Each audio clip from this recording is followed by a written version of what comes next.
Welcome to the Three Technoteers. I'm Steven, and I'm joined by Chilton and Tony. And more Skynet news. China just announced that they basically want to integrate AI with literally every part of their society. Like every aspect, every tiny aspect. So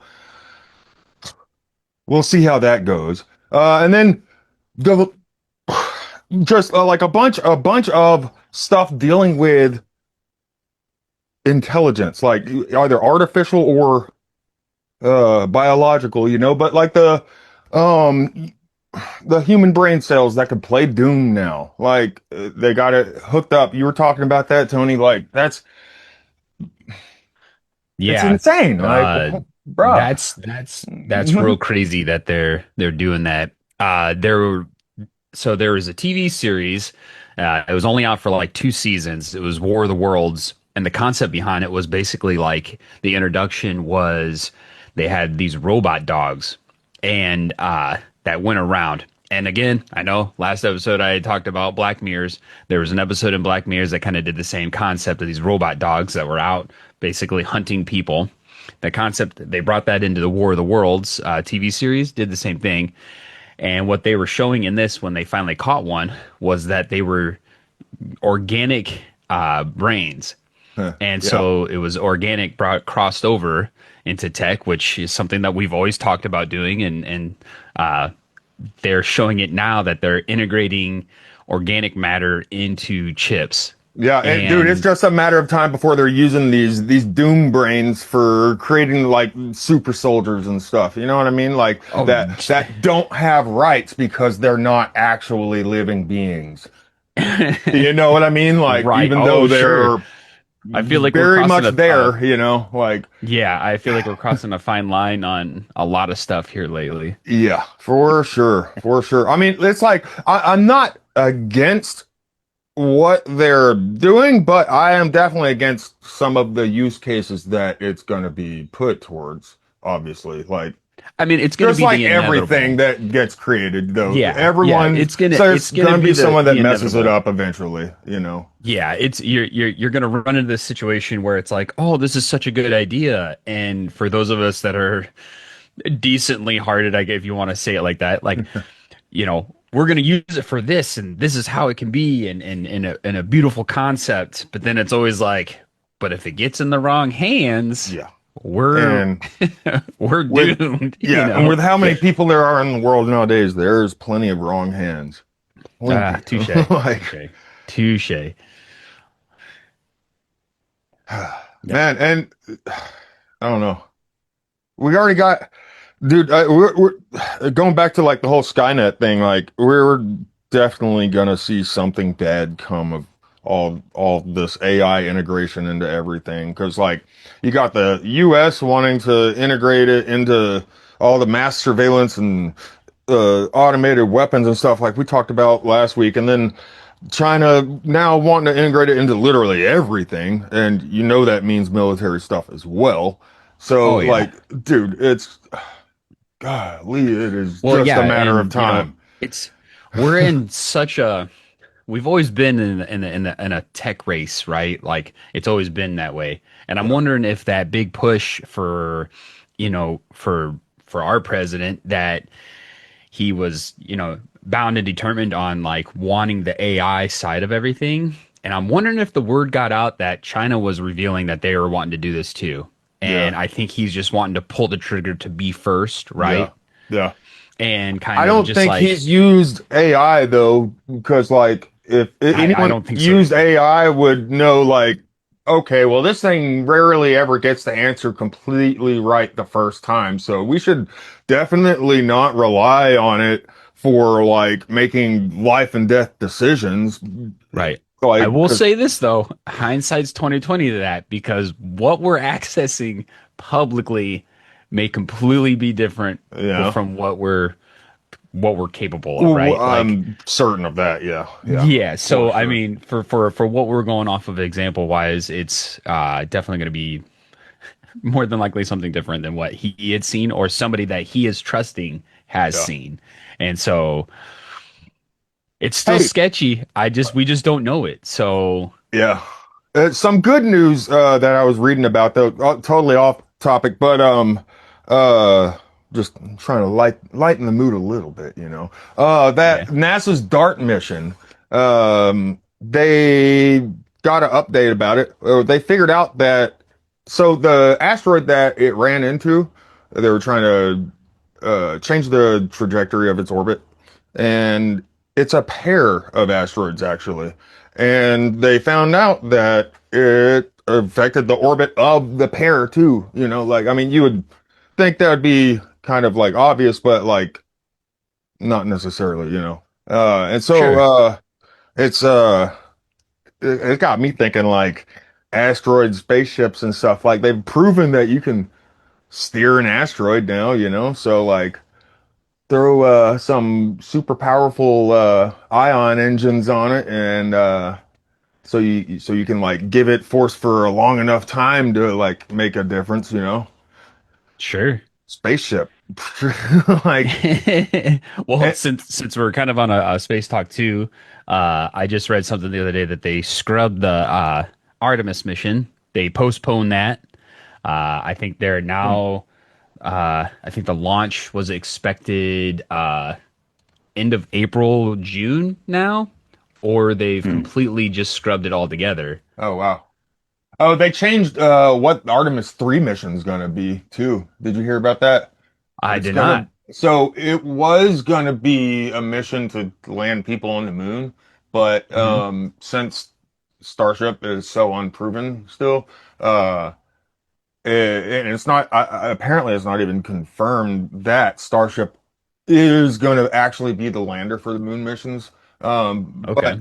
they're changing in Artemis 3 to uh, Artemis 3 to Artemis 3 into is a like practice mission where they're going to practice meeting up with Starship and um, Boeing's Interesting. ship.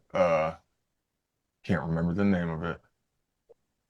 Um, the one that goes on top of SLS. Oh, okay. Uh, but yeah, they're just kind of practice meeting together with them, and yeah, so that's kind of disappointing a little bit that it's so set back, but it also makes sense a lot to like not go Well, all the way to the moon to do something totally unproven, untested, like in space. You know, like so, like yeah, okay, I get it. I totally get that. yeah, absolutely. Yeah. So just obviously a quick Google search. Yeah. So they're shifting it from a crewed lunar landing to orbital test flight. Yeah, So yeah, I mean yeah. I mean that that does makes make sense, sense, you know. right? Like, Like, why would you? They're like, we're just gonna make it Mhm. work. We're gonna go do it. Let's just do it. So Yeah, I mean, the software programmer in me says, you should fly two rockets up into space, see if you can get them to connect properly, all this stuff in Earth orbit. So if something goes wrong, you can get them yeah, back down. And yep, then you go one step farther, one step farther, one step further. We don't need to go all the way to the moon to test everything and then yeah, hope everything worked on the way. yeah. But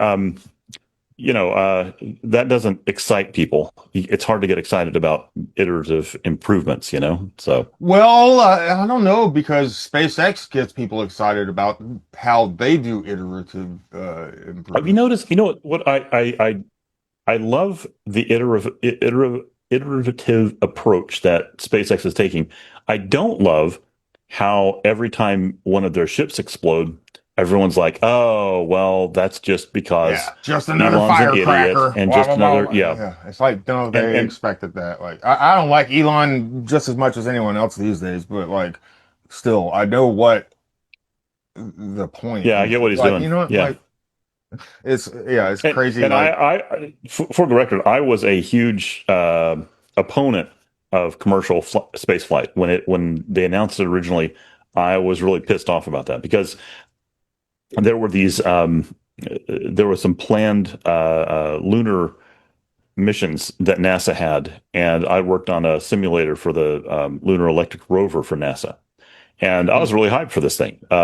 It was a thing that taught the astronauts how to drive the LER, which is this big, cool looking bubble thing, and they had it in Obama's inauguration parade. The LER was on full display because they were trying to get him on board with NASA's budget. Of course, everyone cuts NASA's budget. That's just kind of like the thing that everyone does. Um, so they scrubbed the whole thing, and they decided to go commercial spacecraft. And I didn't. I was like, Huh. no, this is the wrong way to do it. But now I kind of get it.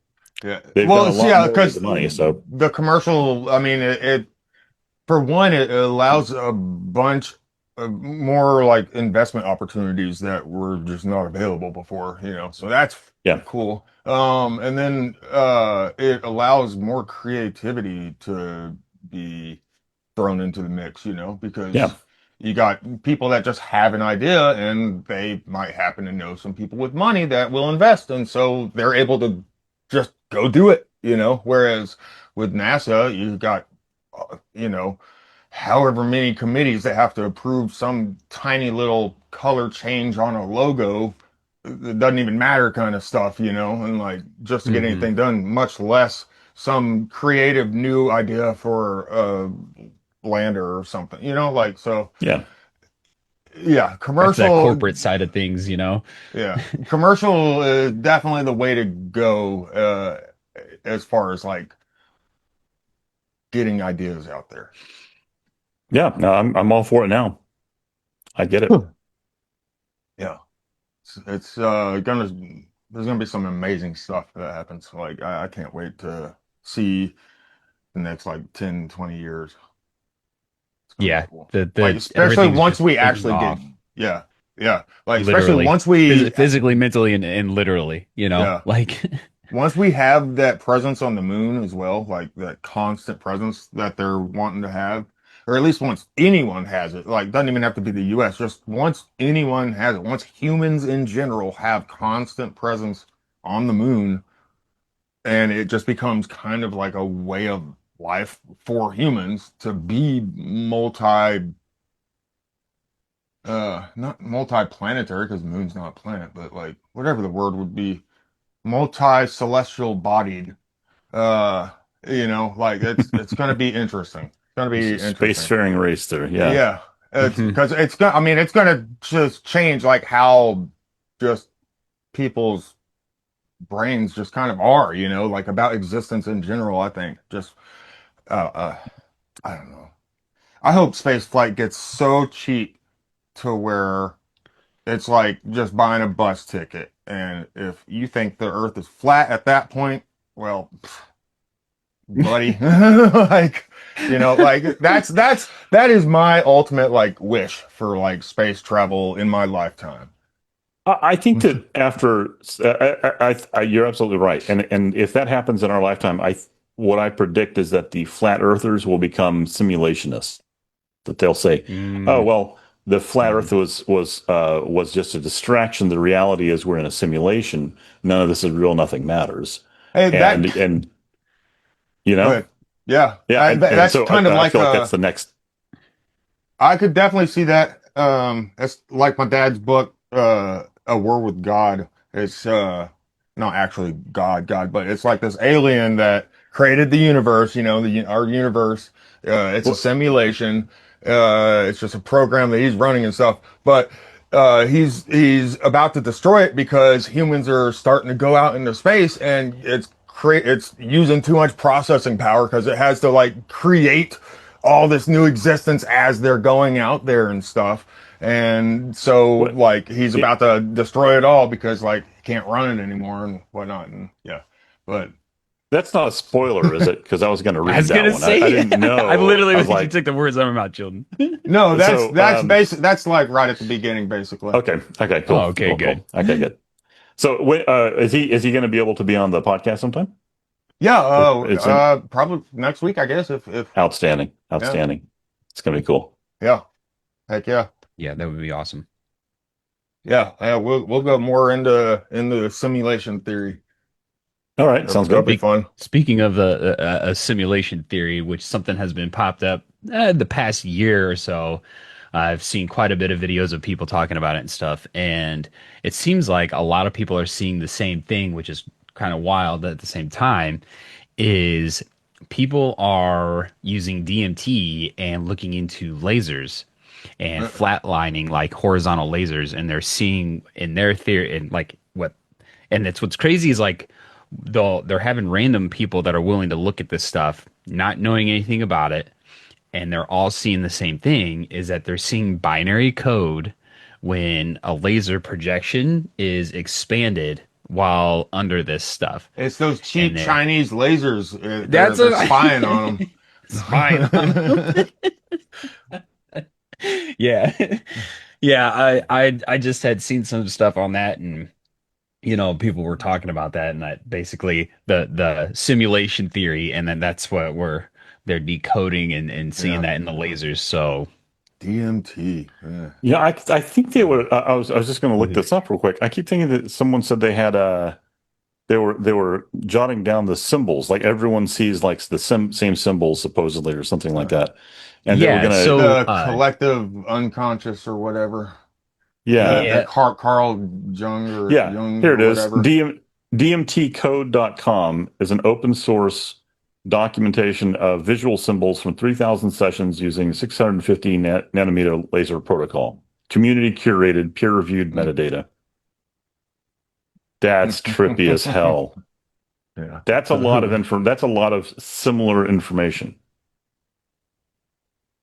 right. So like I mean, That's interesting. we are all pre-trained yes. uh Yes. BI Yeah, yeah. models, not AI, but BI, biological intelligence, like that we're all just pre-trained models that get fine-tuned throughout life.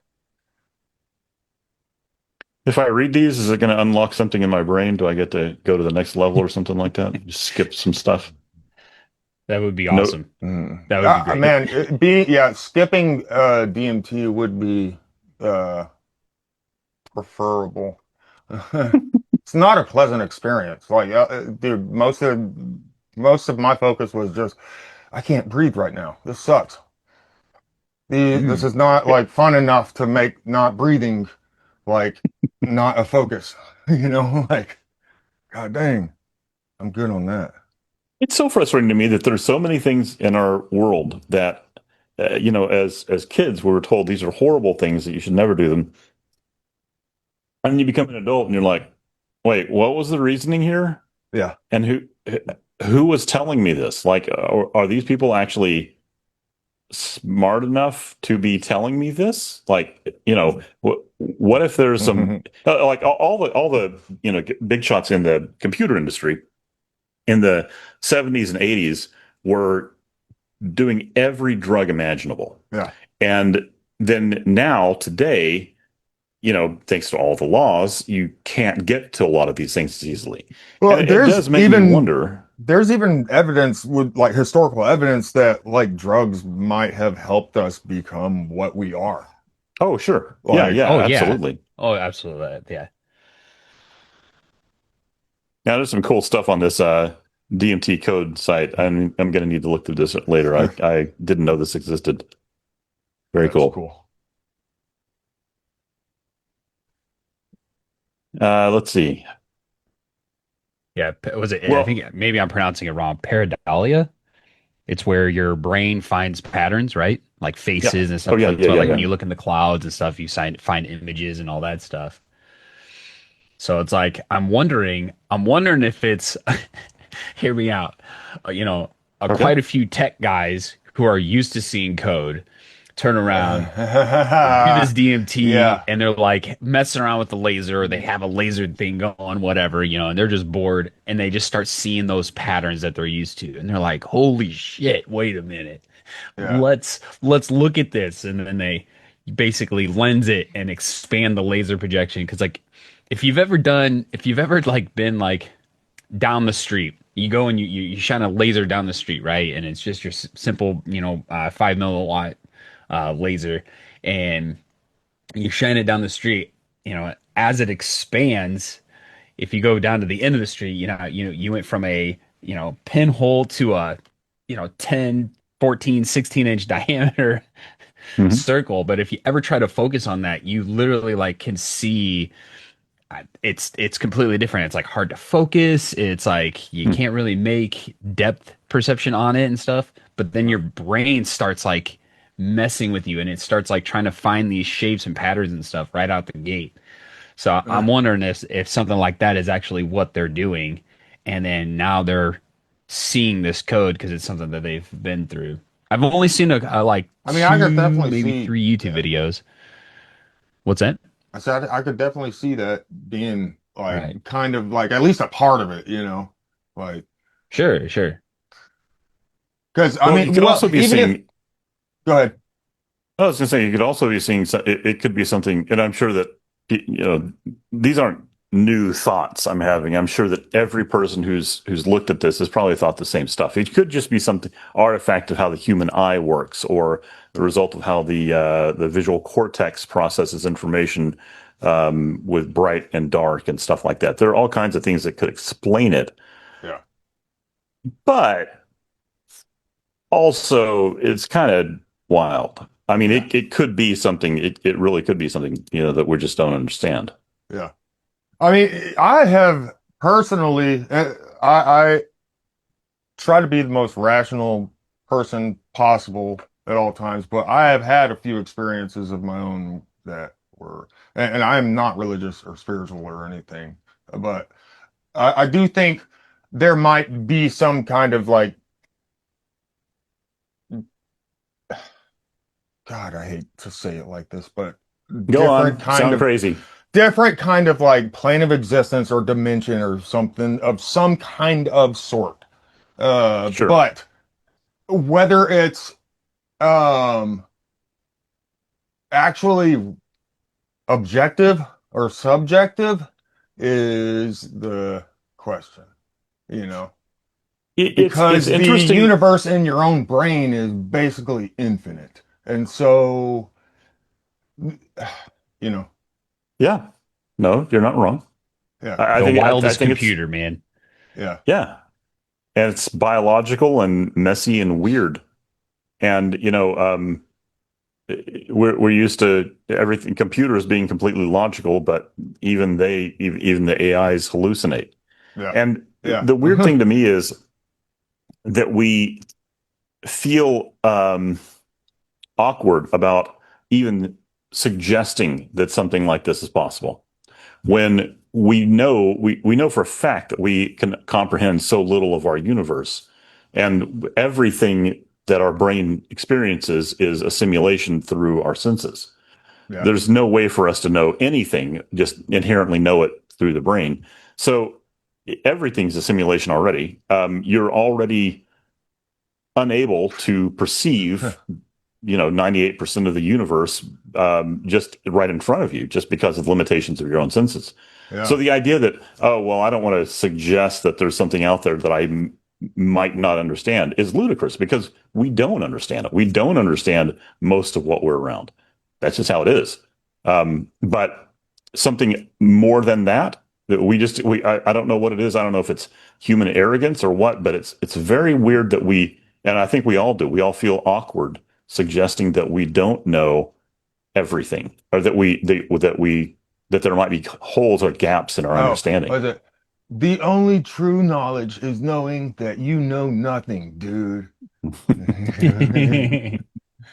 Yeah, it's like a kind of reminds me of something that I had seen last week or maybe the week before, but they were talking about how atoms are, and basically, so just again a quick search here. So it says that particles like atoms or electrons exist as a possibility wave, lacking a defined position Oh until yeah. an interaction or measurement occurs. So Yeah. it So, doesn't exist until someone sees it. and here's the craziest part of that.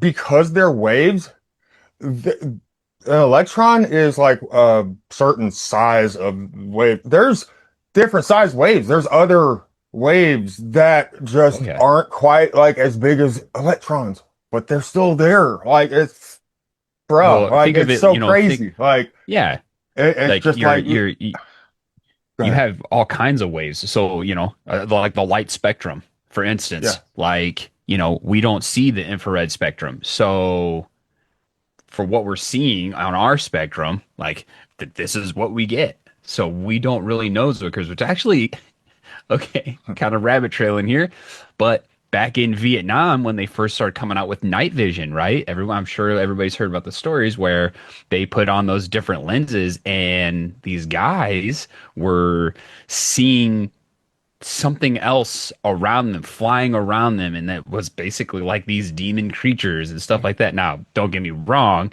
these guys are also probably, not sleeping, and all kinds of other And back stress then they related could have been, situations. But yeah, back then they oh could have been yeah, testing LSD on them too, like they're oh doing yeah, all that back LSD, then, you do the know. whole methamphetamine, stay awake, don't go to Yeah. sleep. Oh yeah, Yeah. so. That'll do it to But you. yeah, I just remember seeing, but they were using different, obviously different light waves, right? So they're like, walking in. That's why, like, now I think a lot of stuff you don't see people doing the classic 3D imaging, which is your red and blue, right? Like to correlate like that. Mm. Now you actually have prism shift instead of color shift. And I think that's something that we've like steered away from. And I wonder why we steered away from it. And it might be a tech thing too, where, it's just better, it looks better, it works better Probably. transitioning wise. But I remember seeing that like those older goggles that were just off the wall, just color change. And it's like, yeah, when you wear these, you see different things happening and Yeah. makes me real interested. Man. Dude, the next Do 10 you years ever is going to be crazy. did either of you guys ever own those X-ray glasses that they sold in comic Mm-mm. books and stuff like that? Nope. I was always curious, like, what are they? I have no clue. I've always All wondered right. about that. Like, I don't know if it's just like a pinhole thing or, yeah, I have no idea. Okay. Yeah. I was always curious, like, what they were. Like, now, I think the one legitimate thing was the hovercraft plans. The one Oh, legitimate thing from the back of the fucking no, magazines was the did hovercraft did plans. Because like it was a legitimate little hovercraft that you made with vacuum cleaner. Like it was Yeah. so pretty did neat. we not talk about the hovercraft Uh-uh. stuff? Huh. Nope. Yeah, so I built one of those. Nice. I built several of them, and I have a photo of one of them here. I've made a couple little like Ooh. little ones like that with like plastic bags and whatnot. I built one. So I used to, when I was a kid, my parents got me interested in science fairs every year. So it was basically just a chance to go just build something weird and show it off.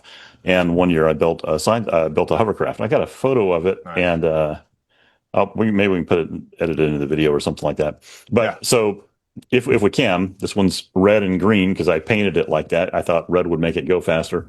Well, duh. It That's about 5 to 10 more horsepower. Yeah, I think that's how it works. Yeah. But this was so here's the really cool part about this because we're talking about lasers and everything else. There was one guy, and I don't remember his name, and it sucks that I don't remember his name, but he ran a company called Amazing Scientific Devices, I think it was called, and the hovercraft was one of his plans, and he also built lasers and all kinds of cool stuff. You could get, if you bought like the hovercraft, you get a thick little just Xerox copies of all of his stuff that he would sell you. That's cool. And so after I got the hovercraft, I really leaned into this stuff, and I bought a bunch of stuff from him. I bought electromagnetic field detectors and ion detectors and a laser listening device that you could fire a laser at a window and hook up to headphones and listen to it. This was Oh all in the wow. 80s. What? And Dude. yeah. I And just so, heard and so, about like being able to like listen to audio through like the window vibrations in like the yeah, no, this was 20 80s. teens or something. Like, We tested that one at a distance of about 2 miles from ground to top of Jesus. a little mountain area near where I lived. Yeah. Um, it was amazing what this one guy did. And so anyway, when the web started, he was one of the early web guys also. So he created a website called amazing1.com. And if you look up Mm. amazing and the number one.com on the Internet Archive, you can find it because he passed away a few years ago. Mm. But he sold every kind of a wild ass device you can think of, everything from rail guns to uh, everything, and it was amazing. That's It really awesome. was. It lived up to the name, and Heck it yeah. and when the website closed down, I contacted them. I found an old phone number and called them, and it was this lady, and she said, yeah, it was her. I think it was her husband. Who it was. The whole thing was just him. It was like he would build this wild shit and have his friends come over, and they would all like test out the stuff and make videos about it and stuff like that. But toward the end of his life, he was really interested in like not force fields, but electromagnetic weapons. So he was building a Okay. lot of things that would, blast a cantaloupe apart at 10 feet, that kind of thing, using Hmm. an energy field. Wow. Um, Hmm. really That's cool stuff. I mean, really yeah. cool stuff. But Yeah, he was that's super legit. cool. The stuff that he built was real, and that those hovercrafts they worked. And I That's built cool. two of them. Wow. Um, my dad helped me. I can't say that I completely built this by myself. My dad helped me with a lot of the woodworking stuff because we had to build it out of plywood and all this kind of Oh stuff. yeah. But I keep thinking about that, about how this one guy was just out here just ignoring all the rules about what you're supposed to be making and just making crazy shit Yeah. and selling it. And the That's what you're world's a better supposed to place for do. it. You're supposed to That's what you're just, supposed to do. yeah, That's just exactly live right. your life. I mean, all right. Well, Yeah. we're out of time. So it's been a great talk again, guys, as always. Thanks for joining us, everyone else. It's great to have you here. So, guys, I'll see you next week. All right. Sounds great. Sounds good. Peace. Thanks, guys. Thanks.